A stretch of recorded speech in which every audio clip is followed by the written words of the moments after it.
We have a major New York Jets trade update as a shocking new report has revealed what Darren Mougey's plans are for the NFL superstar Davante Adams, and obviously whatever happens with Aaron Rodgers will have an impact on that as well. As we know, Rodgers is leaving the Jets, but it's unclear where Rodgers is going as of right now, so that'll also impact things, and we're going to break all of it down. What's up, guys? Welcome back to Jets Digest. It's Chris and Matt here, and if you guys are enjoying the content and you're part of that 76%, make sure to subscribe to Jets Digest. It helps us out a ton.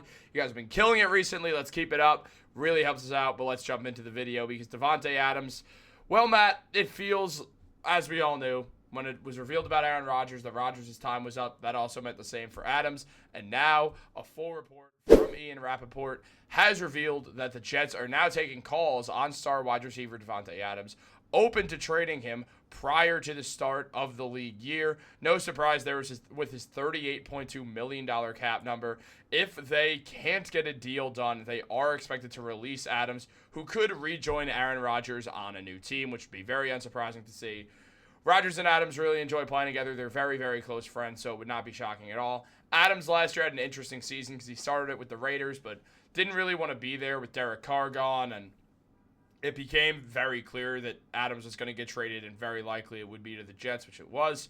Adams ended up playing 14 games this season, had 1,063 yards on 85 receptions, which is 12.5 yards per reception and 8 touchdowns. At the end of the year, he was looking very Davante Adams-like. Aaron Rodgers was looking good as well. So it does kind of make it sting more where we saw this for like a minute, and it felt nice, but it was already too little too late.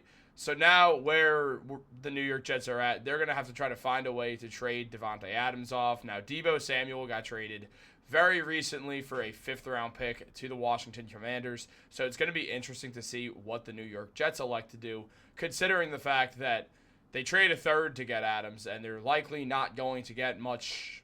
They're not going to get anything better, but they're not likely to get much for Adams in a general sense if Deebo's going for a 3rd. Yeah, if Deebo's going for a 5th-round pick, we know Davante Adams is better than Deebo Samuel, but we got to remember whoever does end up trading for Davante Adams, they are going to be negotiating a contract with Davante Adams before actually making the trade. They're going to have something agreed upon because no one's going to be paying Davante Adams $36.2 million per year. No wide receiver is worth that. I mean, I don't even know if I would pay Jamar Chase that. Jamar Chase is probably about to get that money. But fortunately, the New York Jets don't have to deal with that problem.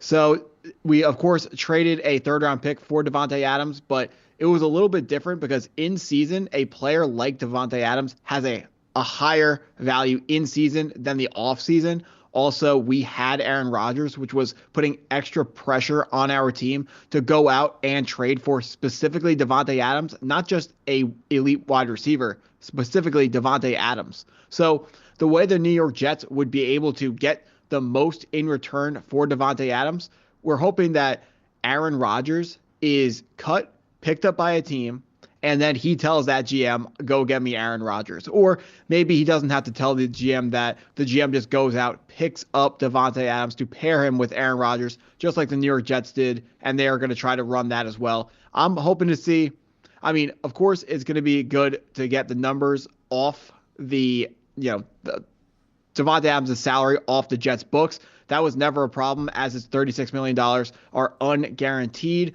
So we're gonna get some sort of day 3 pick, if anything. Another problem that we're facing is teams know if we don't get Davante Adams traded, he's just gonna get cut. So if teams don't want to pony up the draft capital that the New York Jets are looking for, they know if they wait a week, Davante Adams might get cut, and those teams might get another opportunity to pick up the superstar wide receiver in free agency. So some teams might not want to try their chances with free agency and will give the Jets a better draft pick. That's what we're, of course, hoping is going to happen. But, very interesting. Of course, Davante Adams being an older wide receiver on what looks to be a not extremely competitive Jets team, we have to imagine, or we always knew Davante Adams was not going to come back. So let's just see the best draft pick we can get for him. I'm all in on trading him. Yeah, I'm absolutely all in on trading him as well. I'm happy that we got to see Rodgers and Adams on the Jets together for a little bit. It was a fun time but by the time it was fun, we were dead in the water anyway. I mean, it'd be nice for them to be able to move him. It could happen. but that contract obviously makes things very interesting, especially considering how much of it they could just cut off. So, yeah, considering all that, Adams is gone. Sad or happy, depending on which way you look at it. The Jets have one wide receiver who's a wide receiver 3 or better. That's fun.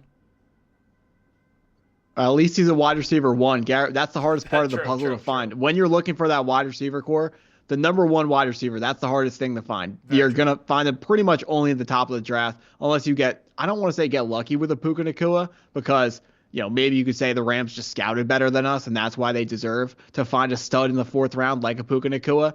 But I'm still going to call it getting lucky. You got to draft those guys. You got to go get them at the top, or you got to pay them a ton in free agency. So very happy we have Garrett Wilson. But you bring up a great point. The New York Jets, the rest of the receiving core, absolutely barren. I hate saying this because I really, really am rooting for Malachi Corley, really pulling for him. But if we get absolutely anything from him going forwards, that's going to be a win. If he turns into a wide receiver 4, that's going to be a win, because that first season, like, receivers historically, when they put up that low amount of yards, they don't turn into successful wide receivers in the NFL. So we can expect pretty much nothing from Malachi Corley.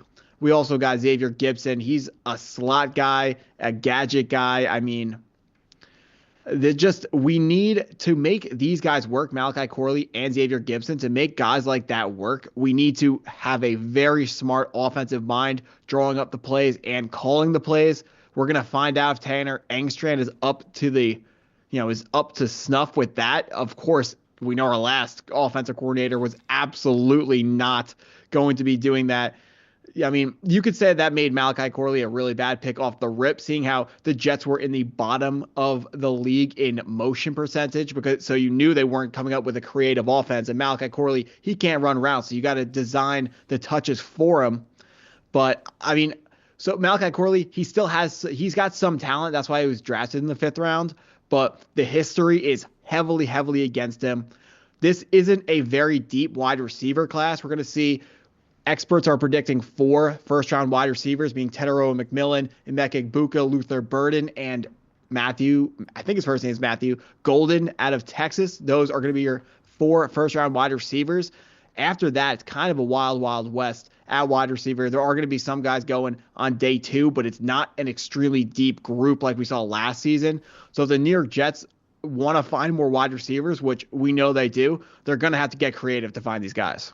Yeah, I think it becomes interesting, like free agency, and we talked about this a few videos ago. They could obviously sign someone in free agency who will give help, but it's very expensive to do so. Signing anyone in free agency, any wide receiver in free agency, is going to be expensive. Like, if you want someone who's actually good, you're not going to get him for a cheap price. So the Jets have to be willing to either pay someone or use a fairly high draft pick on a receiver. And, I mean, I'd be shocked if they were to pick a wide receiver at 7th overall. That would be very, very out of left field. They can pick Tyler Warren, who certainly is an excellent receiver at tight end. So there's that, which is helpful. But it's also, there's great defenders, there's great offensive linemen that they could also happily take as well. So it does make things interesting. The Jets have that 1 pick at 42nd. We've heard a lot of noise, and obviously we've heard this because what are they going to do? Say no? That the Jets are willing to trade their pick. It wouldn't be... They have some holes to fill. At this point, I wouldn't be shocked if they moved down so they could be able to pick a wide receiver and also, or any receiver at all, and then also another defender or offensive lineman, something like that, just so they could have more than 1 pick in between picks 1 and 41.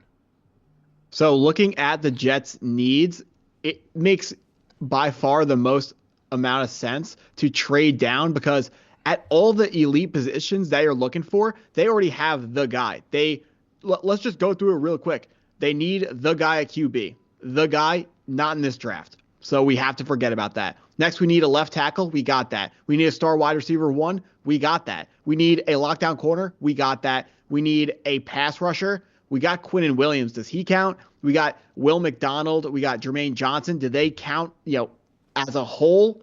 Maybe. But let's say you do want to draft that. The value is not there. Abdul Carter's not there. The other players should be going in the teens. They're not going to be elite. So the goal should be the Jets trade down somewhere into the teens or even into the 20s. They can address one of those positions of need, but they address it with a not as valuable pick. They get back a not as valuable player, but like I just described, they don't need an extremely valuable player to lead one of these rooms. They already have the leader of all these positional groups that they need. So I want to see them trade down, get draft capital for 2026, where they can potentially, if they win too many games in 2025, they can trade up in the 2026 draft, go get one of those elite quarterbacks. That would be my plan there. But Chris, you talked about how it's expensive to sign these receivers in free agency. You might have heard me clicking away on my computer here. I was pulling up the wide receiver average money per year and trying to figure out, we just watched the Philadelphia Eagles sign the offensive player of the year, Saquon Barkley. They signed him to just $12.58 million per year. Here are wide receivers who are making more money on average than that. We have $13 million for these players: DeAndre Hopkins, Gabriel Davis, Darnell Mooney. If you want to go even higher, $13,750,000 a year for Cortland Sutton, $15 million a year for Tyler Lockett. These guys don't have the same impact on your offense that a Saquon Barkley would bring.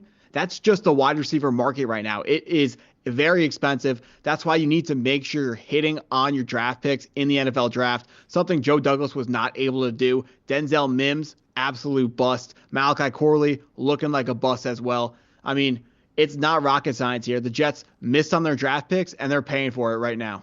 Yeah, I mean, it makes sense. So we're going to have to see what the Jets do. Obviously, it's not lost on them that they're going to have a hole with their receivers outside of Garrett Wilson, and they're going to need to get him some help and whoever their quarterback is next year. And guys, we will be reporting on that, so make sure to subscribe to Jets Digest, like this video, turn on post notifications. Have a great day, and go Jets.